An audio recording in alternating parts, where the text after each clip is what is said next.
Assalamualaikum warahmatullahi wabarakatuh. Hari ini Ibu mau sedikit menjelaskan materi yang ada di buku tema 4A pembelajaran 1, yaitu mengenai indahnya keberagaman. Ya.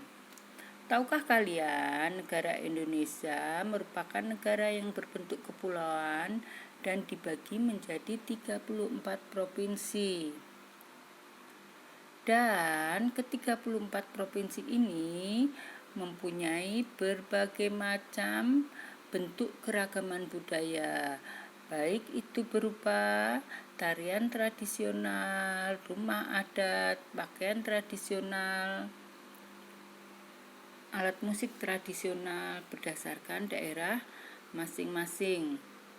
Namun, meskipun bangsa Indonesia berada di dalam keberagaman, tetapi bangsa Indonesia tetap mampu menjaga persatuan dan kesatuan. Keberagaman dalam persatuan ini dituangkan dalam simbol berupa semboyan Bhinneka Tunggal Ika. Bhinneka Tunggal Ika sendiri mempunyai makna yang berarti berbeda-beda tetapi tetap satu jua. Itu makna dari Bhinneka Tunggal Ika. Selanjutnya, mari sedikit kita pelajari tentang keanekaragaman yang ada di Indonesia ya. Nah, ini keanekaragaman yang ada di setiap provinsinya. Kita mulai dari provinsi yang paling di kepulauan yang paling barat, yaitu di Nanggro Aceh, budaya Nanggro Aceh Darussalam. Ya. Contohnya nih berupa rumah adat. Rumah adat Aceh Darussalam disebut dengan rumah Greong Bade. Senjata tradisional Aceh Darussalam disebut dengan rencong. Salah satu contoh tarian dari daerah Aceh Darussalam berupa tari Saudati. Sedang berikut adalah contoh pakaian adat dari daerah Aceh Darussalam. Daerah berikutnya adalah daerah Sumatera Barat. Rumah adat Sumatera Barat disebut juga dengan rumah gadang. Sedang senjata yang mereka pakai di daerah Sumatera Barat disebut dengan karih. Salah satu contoh tarian dari Sumatera Barat yaitu berupa tari payung. Selain tari payung ada tarian yang terkenal yaitu tari piring. Sedangkan pakaian adat dari daerah Sumatera Barat yaitu pakaian Minangkabau. Nah, dari Pulau Sumatera kita ke arah sedikit ke timur yaitu ke Pulau Jawa ya. Nah, daerah Jawa. Salah satu Ibu ambil ya contoh salah satu yaitu daerah Jawa Tengah. Ya. Rumah adat Jawa Tengah disebut dengan rumah joglo. Sedangkan senjata tradisionalnya berupa keris. Contoh tarian berikut ini adalah gambar contoh tarian adat dari Jawa Tengah, tarian Bambangan Cakil. Biasanya tarian itu dipentaskan ketika ada pentas wayang orang ya kan. Sedang pakaian adat dari Jawa Tengah yaitu berupa beskap dan kebaya. Setelah dari Jawa Tengah, kita akan menuju ke daerah Papua Barat. Ya, daerah Papua Barat. Kita lihat yuk rumah adat dari Papua Barat. Nih, rumah adat Papua Barat. Rumah adat Papua Barat disebut dengan Honai. Sangat sederhana ya rumah dari Papua Barat. Coba kita lihat atapnya hanya terdiri dari jerami, daun jerami mungkin itu ya. Kalau enggak daun jerami, daun ijuk kemungkinan ya. Nah, rumah daerah Papua Barat disebut dengan rumah Honai. Sedangkan tarian tradisionalnya seperti di gambar ini adalah disebut tari apa ini? Yaitu tari musyoh. Tarian musyoh itu tarian yang digunakan ketika untuk menyambut tamu. Tarian musyoh ini diiringi dengan alat musik tradisional, yaitu alat musik tifa. Di sampingnya ini sedangkan senjata tradisional daerah timur ada Papua yaitu berupa senjata panah tradisional ya. Selain panah, di bawah panah ini ada gambar pakaian adat daerah Maluku. Nah, sudah tahu kan keanekaragaman budaya yang ada di seluruh Indonesia. Nah, tugas kalian selanjutnya adalah menyebutkan 5 contoh budaya yang ada di Indonesia dari 5 provinsi. Baik itu rumah adat, pakaian adat, serta alat musik tradisional kalau bisa ya.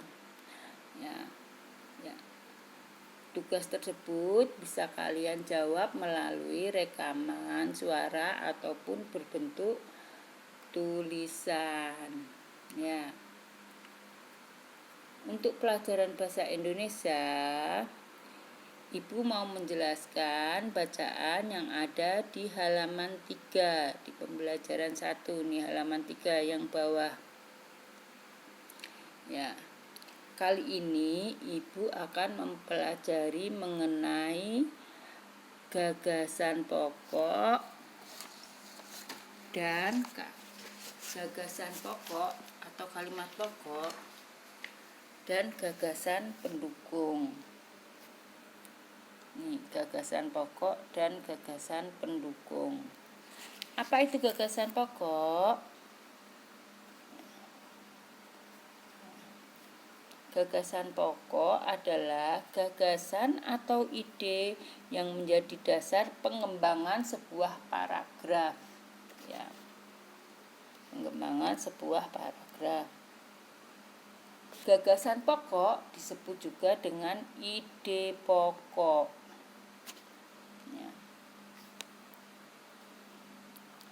Gagasan pokok biasanya diwakili oleh kalimat utama. Jadi dalam satu paragraf tuh, dalam satu bacaan itu kan, dalam satu cerita atau bacaan itu kan terdiri dari beberapa paragraf. Di setiap paragrafnya itu pasti akan ada yang disebut gagasan pokok. Di dalam gagasan pokok itu pasti ada kalimat utama. Kalimat utama yang ada dalam gagasan pokok itu bisa jadi di awal kalimat, bisa di tengah kalimat, atau di akhir kalimat. Ya. Bagaimana cara kita tahu supaya paham apa itu gagasan pokok? Supaya kita tahu, maka kita harus membaca dengan teliti setiap paragrafnya. Kalau kita teliti, maka kita akan tahu mana gagasan pokoknya. Selain gagasan pokok, yang kedua kita akan belajar mengenai gagasan pendukung atau kalimat pendukung. Gagasan pendukung itu sama dengan gagasan penjelas ya. Gagasan pendukung merupakan tambahan yang fungsinya untuk memperjelas gagasan pokoknya tuh ya. Nah, Sekarang Ibu coba ya untuk membaca bacaan yang ada di halaman 3 mengenai Pekan Budaya Nusantara ya. Ibu bacain paragraf pertamanya ya. Pekan Budaya Nusantara. Hari ini Bella dan Ayah akan mengunjungi Pekan Budaya Nusantara. Pagi ini Bella bangun lebih pagi dari biasanya. Bella bersemangat akan melihat berbagai macam kebudayaan Nusantara. Nah, sekarang kita cari nih di paragraf pertama pada bacaan yang berjudul Pekan Budaya Nusantara, mana gagasan pokok, mana gagasan pendukungnya. Ya. Tahukah kalian mana gagasan pokok yang ada di paragraf pertama? Ayo. Ibu kasih waktu berpikir. Tik-tak, tik-tak. Ayo. Gak tahu? Mana gagasan pokoknya?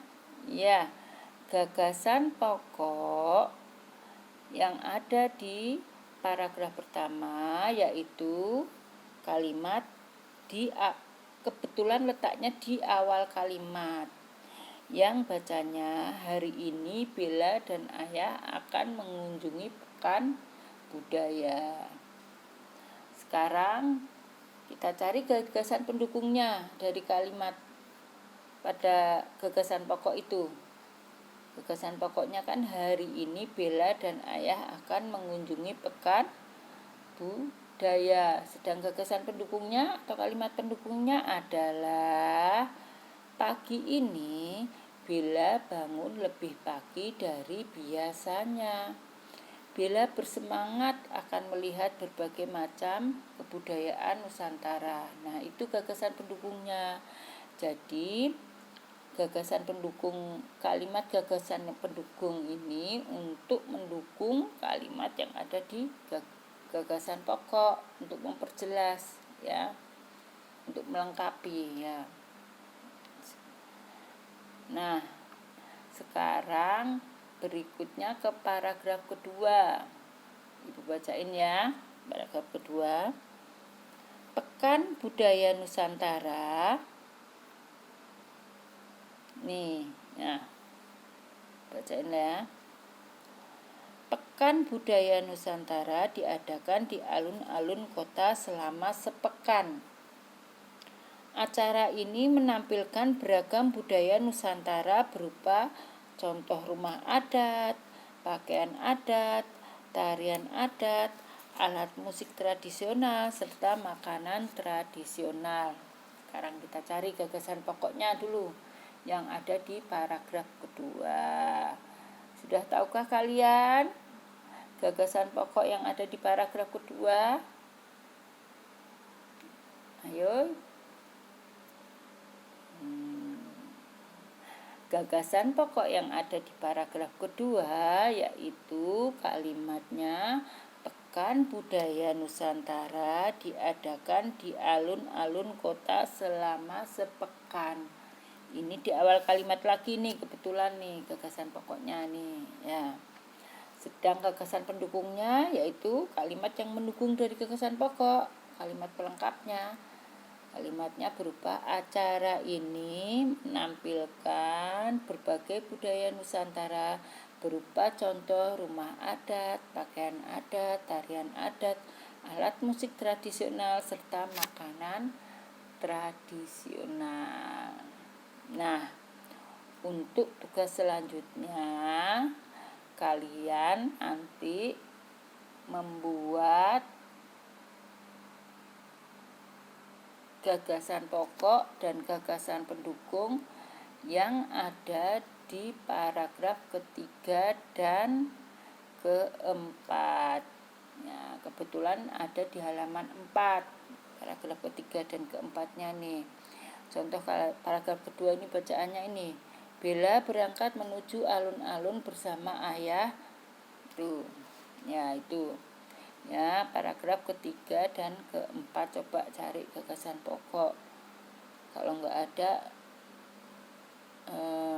Nah itu ya, tolong kalian cari itu nanti gagasan pokoknya yang ada di halaman 4 nih, paragraf ketiga keempat ya. Boleh nanti berupa tulisan atau berupa rekaman juga nih ya. Sudah paham kalian mengenai gagasan pokok dan gagasan pendukung? Ibu harap kalian sudah paham ya. Nah, untuk sementara demikian penjelasan dari Ibu Ida. Insya Allah besok Ibu lanjutkan kembali dengan penjelasan yang ada di halaman berikutnya, yaitu mengenai alat musik tradisional dan jenis-jenis bunyi ya mengenai bunyi. Jangan lupa ya, jaga kesehatan, cuci tangan, dan jaga kebersihan, serta jaga ibadah kalian. Wassalamualaikum warahmatullahi wabarakatuh.